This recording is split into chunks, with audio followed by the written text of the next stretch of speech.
Hi, I'm Martin Presse, motivational speaker, comedy stage hypnotist, and now best-selling author of the book 1,000 Tips for Teenagers. And this is Kelly Falardeau. I am motivational speaker, best-selling author, and just a burn survivor again. Alright, so Kelly and I have decided to develop a small YouTube program where we're going to talk about some of the tips that we have in the book, and we're also looking at some of the questions that teenagers and adults have been sending us over the last couple of years while we've been working on this book. And today we're looking at one specific tip. And what is that tip? Well, Martin, we are going to read your tip. One of mine. One of yours, yeah. So with this book, what we did is we had people submit 10 tips for teenagers. And so we had 120 adults. Yes, we know that means that we actually had 1,200 tips, not just 1,000.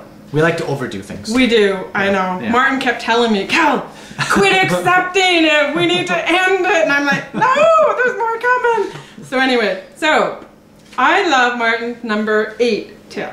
Number 8 tip, page 13. Page 13 of the book. Your goals are all yours. Do not let anybody define what you can and cannot achieve. So I love this because I know that there's a lot of time we have something we want to do in our lives and people will automatically tell us that you can't do that. Who are you to think that you can do that? Mm-hmm. Very true. Now the reason I wrote that tip is imagine this situation. You finish university, you finish college, and you go home and you tell your parents, who by the way have just spent a ton of money on your education. A ton of money on your education, and you tell them you want to be a hypnotist.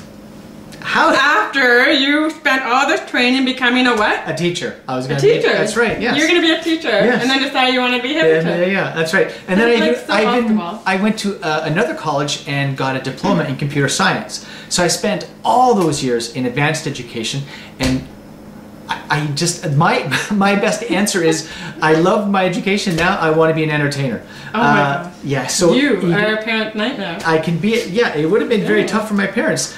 But what I learned from that is I got a couple of different responses. At first it was silence, but then it was encouragement. And so here's some of the feedback that I got, is that people may not always be on your side. They might not understand your goals and your dreams. So when I said I wanted to be an entertainer, a hypnotist, initially there was some negative feedback there because culturally, for some people, that's not what is normal for them. All right? So they'll tell you, you shouldn't do this or you can't do that. It's because they haven't lived in maybe the world that you're in. And it's not something that their parents did, or maybe it's not something that their brothers or sisters or family did. It may not be something that anybody they know has ever done. And certainly becoming a professional speaker, where I came from, that was not normal. That's not typically what people do. Where I'm from, typically people get a 9-to-5 job. That's what most North Americans do. And that's fine, that's excellent, but it wasn't for me. I actually did do the 9-to-5 thing for many, many years. I didn't like a single minute of it. It's not me.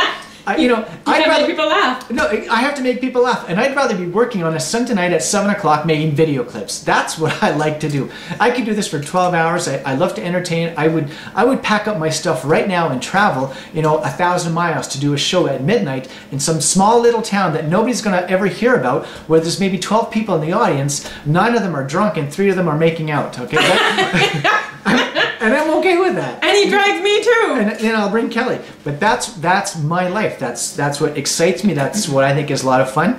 And that's why I learned very quickly that a lot of people will say, that's not you, you shouldn't do that.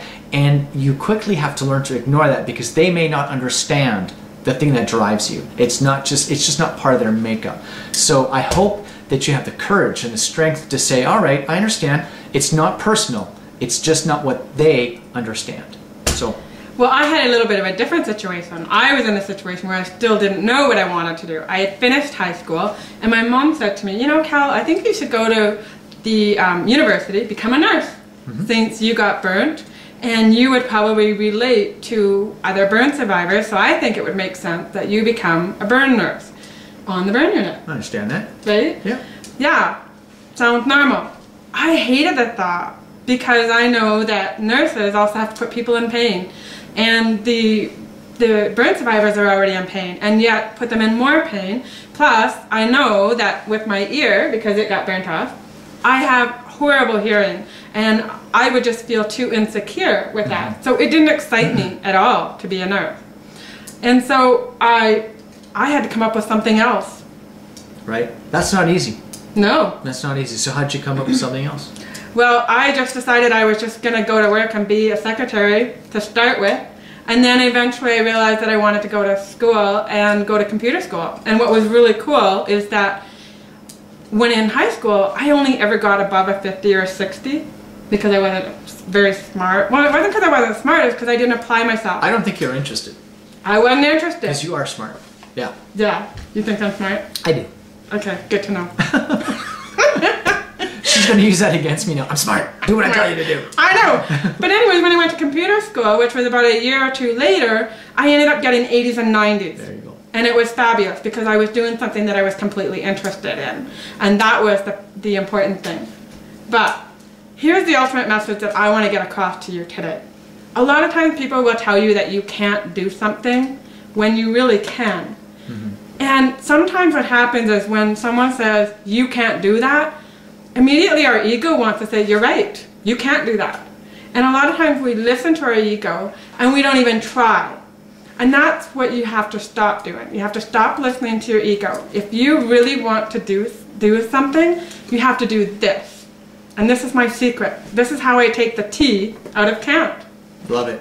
Love it? Love Have it. I told you my secret? No, I want to know. You want to know? Yeah. I'm so excited. I don't even know this actually. You didn't know that? I don't. I know. I have a whole keynote based on it. I do. And what you do is, here's the thing. If you go and tell yourself you can't do it, your brain automatically believes you and says, you're right, I can't do it.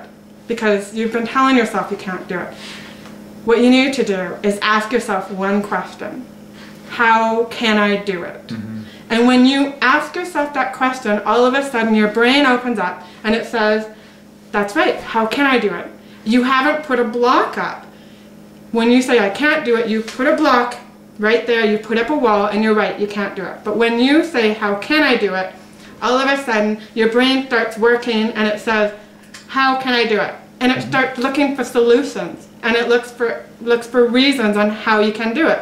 For example, with this book, 1,000 Tips for Teenagers, right? Doesn't that sound absolutely incredible? Overwhelming. How would we come up with 1,000 tips for teenagers? And in fact, when I talked to Martin about it, his first question to me was, how are we going to come up with 1,000 tips? Mm-hmm. Because originally he thought can't be done, and we would have to write 1,000 tips, that's right. Yeah. which is unbelievable. But I said, how can we write a book with 1,000 tips? And the answer was so funny. It was simple, wasn't it? Yeah, it was. We get 100 people to each submit 10 tips. 10 tips. What adult doesn't have 10 tips? And all of a sudden, 100 times 10 equals 1,000. 1,000 tips for teenagers.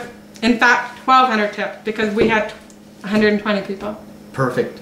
All right, so I love this one by Henry Ford. Whether you think you can or can't, you're absolutely right. All right, so be the can and find the how. Ask the question, how can I get this done? Your brain will go into overdrive and it will help you find the answers. So be patient. Rome was not built in a day, my friends. You can get the thing done that you really want to get done. I'm Martin Presse. This is Kelly Falardeau. Thanks for tuning in and stay tuned for some more tips. Take care.